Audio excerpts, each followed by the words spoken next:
नमस्कार। आज हम चर्चा करेंगे कोई व्यक्ति अक्यूज जो रेप या सेक्सुअल हरासमेंट के आरोप के लिए बेल पर है, क्या उसकी बेल को दोबारा कैंसिल किया जा सकता है? कोर्ट के पास तो पावर होती ही है कि बेल दी ही इसलिए जाती है कि अगर कोर्ट को ऐसा लगता है कि उसके ऊपर जो आरोप है वो फ्यूचर में बरी हो सकता है या उसमें कुछ संभावना है या उसके कंडक्ट अच्छे हैं या और भी बहुत सारी चीज़ें होती हैं, जैसे उसका बैकग्राउंड, जो आरोपी का बैकग्राउंड है, कोई उसके ऊपर पहले क्रिमिनल चार्जेस नहीं है, फैमिली बैकग्राउंड है वो कैसा है, बहुत सारी चीज़ें देखने के बाद तब कोर्ट उसको बेल देता है। अब जब बेल देता है तो बेल में कुछ कंडीशंस भी लगाता है। जैसे मैं आपको एक और अच्छी अंडरस्टैंडिंग के लिए रिसेंट में इसी बात पे जजमेंट है जिसमें हुआ ऐसा था कि पहले केस का नाम बता देता हूँ। ये Mohammed Yasin versus station house officer and others, ये केरला हाई कोर्ट का मैटर है। अभी रिसेंटली 6 तारीख का ही प्रोनाउंसमेंट, सॉरी अभी आज की ही प्रोनाउंसमेंट है इसकी। तो इसमें हुआ ऐसा था कि 354 सेक्सुअल हरासमेंट का होता है और पोस्को एक्ट सेक्शन 9 और 10 माइनर के साथ सेक्सुअल हरासमेंट हो गया। तो उसके आरोप में एक बंदा जो मोहम्मद यासीन है वो बेल पे था, तो उसने कुछ वायलेशन की, तो कोर्ट ने, डिस्ट्रिक्ट कोर्ट ने उसके बेल को खारिज कर दिया। तो बेल को खारिज कर दिया तो वो हाई कोर्ट जाता है और हाई कोर्ट जो है वो उसके बेल के ऑर्डर को खारिज करने का जो डिस्ट्रिक्ट कोर्ट का ऑर्डर है वो सेट असाइड कर देता है। उसमें क्या रीज़न है उसमें थोड़ी सी चर्चा कर सकते हैं। उसमें होता ऐसा है कि जो कोर्ट है बेल देते हुए कंडीशन लगाता है, यानी कि ऐसा पुलिस का कहना है कि बेल की कंडीशन थी कि जो एक्यूज है, जो विक्टिम है, जो लड़की है विक्टिम, उसके मोहल्ले में नहीं जाएगा, लड़की से बात नहीं करेगा, उससे दूरी बना के रखेगा, उसके जो गवाह है उन गवाहों से मिलेगा नहीं। तो ये कंडीशन थी बेल की, ठीक है। अब हुआ ये कि पुलिस का ये कहना है कि उसने वायलेशन किया इन सब कंडीशन का, उसके मोहल्ले में गया और जो विक्टिम है उससे बात की उसने। तो कोर्ट ने क्या किया कि बेल उसकी डायरेक्टली खारिज कर दी। अब बात यह आती है कि कोर्ट क्या डायरेक्टली बेल खारिज कर सकता है?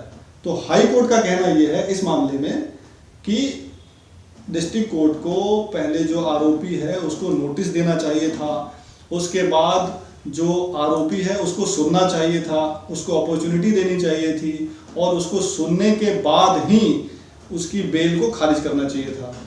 कभी कभी ऐसा भी हो सकता है जो कोर्ट ने कंडीशन लगाई हैं बेल के लिए, किन्हीं कारणों से उन कंडीशनों से जुड़ना पड़ जाए अगर आरोपी को, या जहां लड़की रहती है वहां जाना पड़ जाए किसी वजह से, तो आरोपी को कम से कम एक नोटिस या इंटीमेट तो करना चाहिए कि आपसे ये गलती हुई है और ये बेल की कंडीशन का वायलेशन है, तो आगे इसका ध्यान रखा जाए। देखिए, ये कोर्ट, जो हाई कोर्ट ने जो कहा है वो यही कहा है कि आप जब आरोपी को बेल मिली है तो उसको जो संविधान में अधिकार दिए हुए हैं आर्टिकल 21 में, पर्सनल लिबर्टी और लाइफ का जो अधिकार मिला हुआ है, तो उसके अधिकारों का हनन है, यानी संवैधानिक अधिकारों का हनन है। यानी कि अगर वो बेल पे है तो अगर डिस्ट्रिक्ट कोर्ट को बेल खारिज करनी थी तो वो पहले नोटिस देता और नोटिस देके उसका पक्ष सुनता। किसका? आरोपी का पक्ष सुनने के बाद डिसाइड करना था। तो डिस्ट्रिक्ट कोर्ट को फिर से बोला है कि आप फिर से सुनिए, उसकी भी बात सुनिए कि उसका क्या कहना है, उसके बाद आप डिसाइड कीजिए।